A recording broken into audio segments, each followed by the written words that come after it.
Thank you, and thank you to UN Watch and the Geneva Summit for inviting me to speak on this occasion. I would want to speak briefly on the challenges that human rights defenders are facing in Zimbabwe. A brief history of Zimbabwe is that about 50 years ago, a political party called ZANU-PF was formed with the sole objective of fighting a liberation struggle against former colonizers, the British. During this struggle, this party formed a military wing called ZANLA. And then in 1980, Zimbabwe gained its independence. And then the military wing was transformed into the National Army, and ZANU-PF began to rule. But this fight for attaining political power and retaining political power was achieved through the barrel of the gun. So the principle for ZANU-PF was that to attain power, you have to use force. To retain power, you have to use force. And their only methodology has been to use force. Within a short period of time, they began to lose support among the population.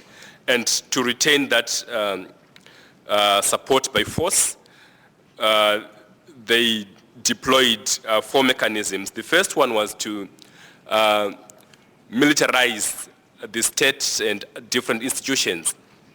At this level, the group of war veterans of the armed struggle who were deployed to force ordinary people to support the ruling party, to force ordinary people to go according to the wishes of government. The second layer was to form a youth militia, which was called the National Youth Service Brigades. This militia was a party structure, but which had some aspect of being a government program. And you'd find that today, government has just discovered that there are at least 16,000 youths from ZANU-PF who are on the payroll of government, but are not employed by government in any capacity. And then from this, there was suppression through the use of repressive laws.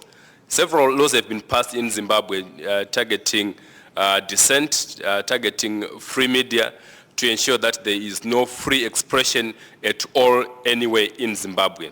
So you'd find that now we have repressive laws that make it difficult for journalists from local media or international media to practice freely in Zimbabwe.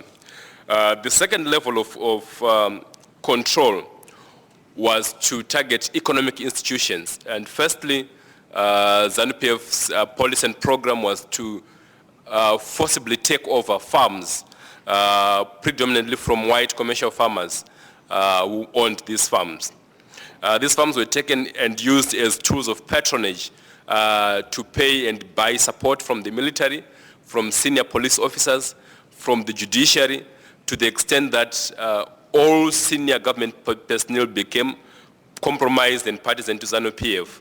Of the 23 High Court judges in Zimbabwe, at least 16 were each given a commercial farm that was forcibly taken from white commercial farmers. So this has led to support of government through patronage. At another level, ZANU-PF has also gone over to take over mines, and now just this week, through their control, they've announced that at least 51% of all companies should be given forcibly to local black Zimbabweans. But this is not a genuine program of supporting black indigenous people, but it is a way of getting hands on cash and mines to support a regime that is authoritarian. In 2008, through the use of the named war veterans, the youth militia, and the active military, ZANU-PF began a campaign to win an election against all odds as the MDC and opposition had come into power and had strong support on the ground. This was a very brutal and violent election in which at least 163 people were killed. And again, although ZANU-PF clearly lost the election, the presidential result was not announced for at least 35 days, in which they were trying to come up with ways of dealing with this defeat. Eventually, there was a deadlock announced and there had to be a presidential runoff in which so many people were killed, so many disappeared, others fled the country. At least 4 million of our people have fled Zimbabwe and are living outside the country at the moment, mainly in South Africa and as far abroad as the UK and here in Switzerland. After that, this fight, ZANU-PF considered that it could not form a regime on its own, but had to join hands with the opposition, the MDC. So now there is a new picture on the ground, that there are new players and we have what is called a coalition or a power-sharing government. But effectively, the ZANU-PF military regime continues to control all power and continues to exercise its authoritarian tendencies as was before this power-sharing government. As we speak, the military has all the control and continues to abuse power. The perpetrators of violence and human rights abuses from before elections in 2008 continue to enjoy power, have not been arrested, have not been brought before the courts, and in fact have been rewarded by the ZANU-PF regime. The life or the work of human rights defenders continues to be even more difficult now because really conditions on the ground are not changing. The military regime has not relented, but has only given way to accommodate the opposition on the power-sharing table. And it appears now that because of this accommodation, there is a view internationally, which is wrong, that things have improved and have changed in Zimbabwe. The authoritarian regime continues to control all the levers of power. There is no change, there are no human rights improvements, and the ZANU-PF regime refuses to ensure that the people of Zimbabwe can enjoy freely their fundamental freedoms. ZANU-PF has used this time of a power-sharing government to reconsolidate and strengthen itself again. It has been using violence specifically to retain power. So at times there is an impression that the authoritarian regime is no longer there simply because violence and repression is unleashed at certain points, especially around elections, with the specific purpose of retaining power and coercing voters to support the former ruling party, ZANU-PF.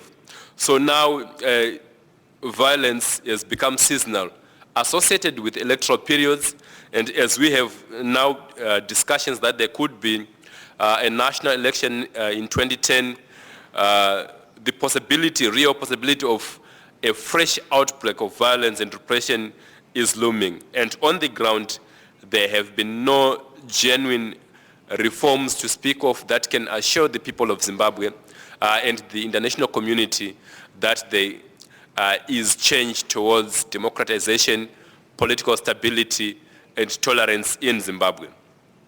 Our message and appeal to the international community and to comrades here present is for solidarity and support, and for the need to search for the truth with regards to what is happening in Zimbabwe. Because the perception that is given by the ZANU-PF regime is that it is a genuinely pan-African movement that is fighting for the liberation of Zimbabweans, but this is a lie. What it is a group of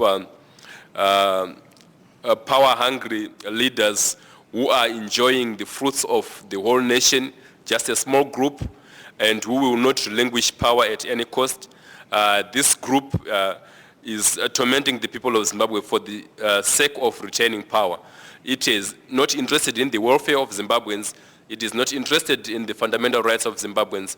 And it has for a long time misled the international community to believe that it cares about the ordinary people in Zimbabwe when it does not do any such thing.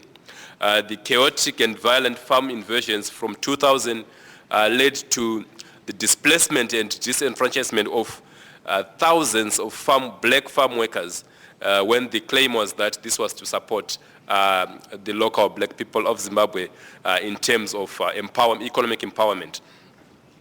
Recently, from 2006, there was a discovery of diamonds in the east of the country, and the military was quickly deployed there And in the process of trying to regain and assert control over those diamond fields, the military of Zimbabwe killed more than 200 local informal miners in that area. There has been no formal investigation by the government of Zimbabwe. Nothing has been done about this, and people in this area continue to suffer while a few well-connected individuals associated with the military of Zimbabwe enjoy the benefits of these diamonds in the country. So really, in brief, this is what is happening in Zimbabwe.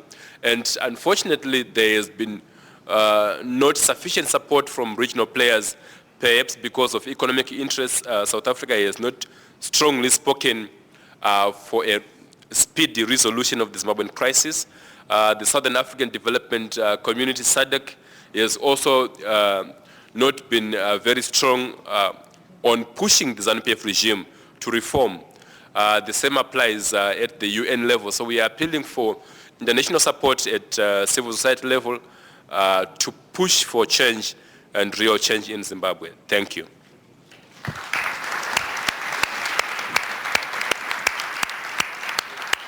Thank you, Dewa, for